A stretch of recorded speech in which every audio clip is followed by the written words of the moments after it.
Queria saber, tipo, quais pessoas na área de design, quais movimentos mais te inspiram ou te inspiraram, e pode ser bastante plural, pode falar de vários movimentos, vários artistas que vêm na sua mente de inspiração, tanto artística quanto profissional.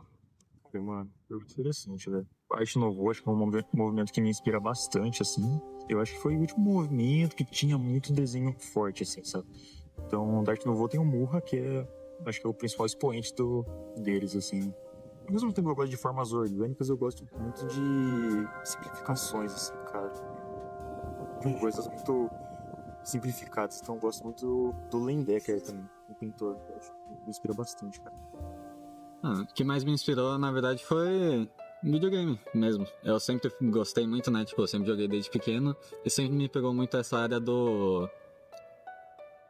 design, assim, tipo, da criação do jogo, desde a concept art até a criação, a finalização. Acho que o primeiro que vem à mente é Legend of Zelda, assim, que marcou muito minha infância, então sempre me vem assim, a primeira coisa que vem na cabeça é... Eu percebo que você citou essas referências, mas em nenhum momento você pensou ou citou alguma referência brasileira. Por mais que eu me inspire muito, eu sigo alguns, né? Mas, tipo, de cabeça não vou lembrar. Mas eu sigo bastante artistas, principalmente brasileiros. Mas é aquilo, né? Projetos grandes, assim, que normalmente vai até mais trabalho, até falta um reconhecimento para os artistas. O design brasileiro ganhou força no século XX, acompanhando o crescimento das cidades, da indústria e das ideias modernistas. Em meio a este cenário, surgiu uma instituição que marcaria profundamente a história do design no país, a ESDI, a primeira escola superior de design da América Latina. A escola ajudou a formar profissionais que buscavam criar uma identidade visual brasileira, unindo indústria, cultura e inovação. Eu acredito que a gente foi ensinado a olhar para fora, né? Tanto quando a gente está tendo aula na escola, desde pequenos, que trazem sobre arte para a gente, são artes de pessoas mortas, né, primeiro, e de pessoas que não são daqui. A gente não traz essa referência de artistas vivos, e é uma coisa que faz com que muitas pessoas não acreditem que existem artistas, né? Existem artistas vivendo de arte no mercado brasileiro. E é muito pelo fato da gente ter gourmetizado as referências internacionais, então não é de agora esse processo, né? Acho que o Brasil sofre essa influência muito desde a semana de 22, sei lá, a gente começa a receber arte de fora para cá, mas isso continua acontecendo e há uma valorização de fato muito maior com referências externas de cultura, principalmente europeia, isso é fato. O Brasil produz muito material, inclusive de infografia para áreas do design que não são tão discutidas, discussões dentro de UX, UI.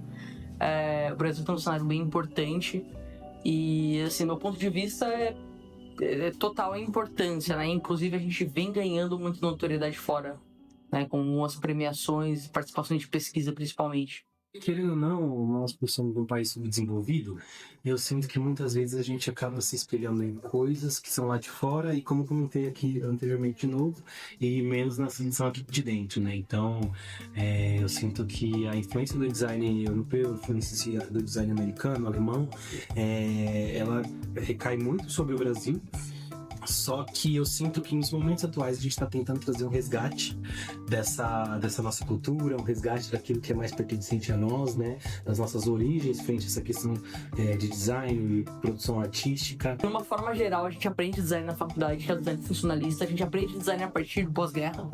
A gente bebe dessa fonte na faculdade, então eu acho que a gente precisa revisar a literatura e começar a fomentar grupos dentro da própria faculdade. Quando a gente falar mais do design brasileiro, quem são as nossas influências no design brasileiro, quem é que tenha sido, quem que foi precursor do design brasileiro dentro do aspecto periférico aqui no Brasil. Então eu acho que a gente trazer esse resgate cultural na sala de aula, nos nossos debates, é muito enriquecedor, né? Eu sinto que às vezes a gente se debruça muito nesse design estrangeiro, mas o quanto que a gente de fato se identifica com ele e o quanto que a gente só está acostumado a olhar para fora e não olhar para dentro de casa, sabe? Eu não tenho necessariamente um movimento de design, a Bauhaus me inspira, né? Esses americanos, meu Deus, quando a gente pega ali Alexandre Bonner, a relação dele com o design, a forma como ele imprime o design dele, criatividade dele em cima das marcas que ele criou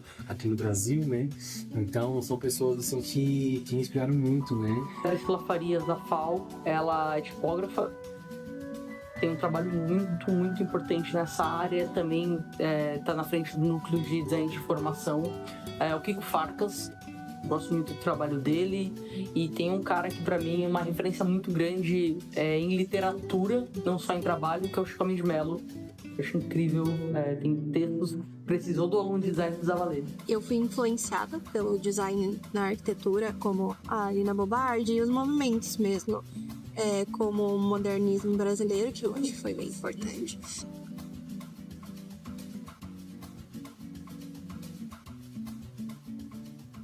Se a gente for pensar as referências de um artista europeu, ele vai trabalhar muito menos cores do que um artista brasileiro trabalha de formas diferentes. Cara, as referências do vernacular que trazem muito utilização de cores, por exemplo, utilização de pincéis.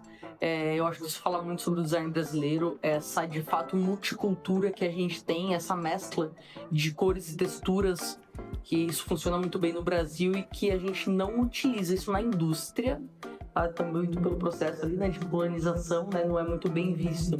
Por mais que a gente fale de Bauhaus, né, esses fundamentos do design que vieram de fora, a principal inspiração que a gente pega é do Brasil, porque é tanta diversidade, são tantos artistas, tantos projetos e artistas que passaram por aqui, são daqui, que é a nossa verdadeira inspiração.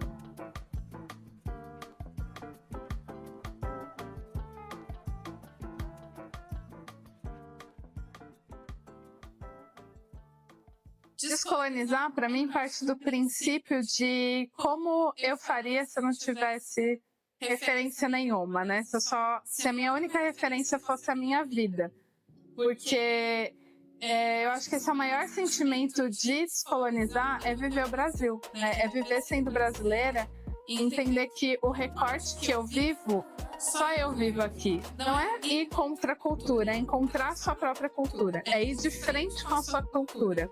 É parar de buscar fora e buscar dentro, porque quando a gente olha para como a sua avó tratava a arte, né? Isso eu não tô falando só da arte visual, eu tô falando de comida, eu tô falando do prato que a gente comia, o vaso que tinha na casa da sua avó, aquele material feito de artesanato que só tem aqui. Que quantas vezes a gente vai olhar para uma coisa diferente, assim. Eu me vejo muito nesse lugar como um telespectador da vida, né? Uma pessoa que está sempre se permitindo ser atingido por diversas experiências, por questões do contexto e usando isso como forma de ter meu roteiro, minha forma de trabalhar, minhas influências. Quando a gente pensa num quintal brasileiro dos anos 90, me vem muito um chão vermelho de caquinhos, né? Esse chão que ele era vermelho, às vezes tinha um amarelo no meio. Isso é descolonizado, isso é nosso. Porque você vai pra Europa e você não vai olhar esse chão. Esse chão tá aqui dentro, sabe? Consumam cultura. Encham um potinho, cara, vão ler, vão a bienais, consumam arte. Eu acho que o BO do design funcionalista é que ele afastou, ele ficou europeu demais, ele afastou as outras culturas, ele afastou a arte. Ele ficou, de fato, muito funcional para a indústria. Então, hoje a gente fala muito de servir a indústria. Eu acho que é mais essa parte mesmo do como o mercado funciona e como ele quer que você seja, do que... e a gente vai buscando referência, assim, sabe? Do que a gente tem aqui dentro, que é tão bom quanto lá fora. Você acha que o mercado compra mais essa questão da função da coisa gringa do que da brasileira? Com certeza, e às vezes o nosso design é tão bom quanto, sabe? A gente não celebra os ídolos do passado, assim, sabe? Resgatar um pouco esses caras que vieram no passado, que acho que até eu tenho que fazer esse trabalho pensando agora, assim, e valorizar o que eles realmente fizeram. Acho que você conhecendo a história, você consegue entender e trazer isso pro hoje em dia. Eu acho que a gente tem que resgatar o design artístico e trazer referências. Eu acho que isso vai ajudar a tirar um pouco desse seco do funcionalista, né, pensando ali em forma e função apenas, mas mais do que isso, porque o design, ele não é só o visual, né, o design gráfico, vamos pensar assim, né, a tipografia, os elementos visuais, mas a gente está falando de pesquisas de design de infografia, pesquisas de UX, campos digital que estão muito em alta. acho que essa nova geração, e acho que até a mim um pouco, a gente olha muito pro que as pessoas estão fazendo, né? Hoje eu sou uma pessoa que eu consumo pouca rede social, mas eu ainda tenho que postar bastante por conta do meu trabalho. Mas tudo isso coloca em xeque o que a gente está fazendo, às vezes, o que a gente está fazendo com o coração, né? E deu vontade de fazer, faça. Esse é o meu conselho, não pensa para fazer. A sua arte, o seu projeto. Teve uma ideia, se você acreditou nessa ideia em algum momento, coloca ela em prática. Se apropriar desse sentimento e falar com confiança. Sim, é sobre isso. Sim, é isso que eu fiz. É isso aqui que eu tenho para te mostrar. Sem duvidar do que você está criando. Eu acho que a minha dica é essa. Se duvidar, finge que não duvida. E segue em frente, porque a gente acredita em várias mentiras por repetição. E mentiras que não são boas pra gente. Então a gente pode acreditar nas nossas próprias verdades por repetição também, sabe?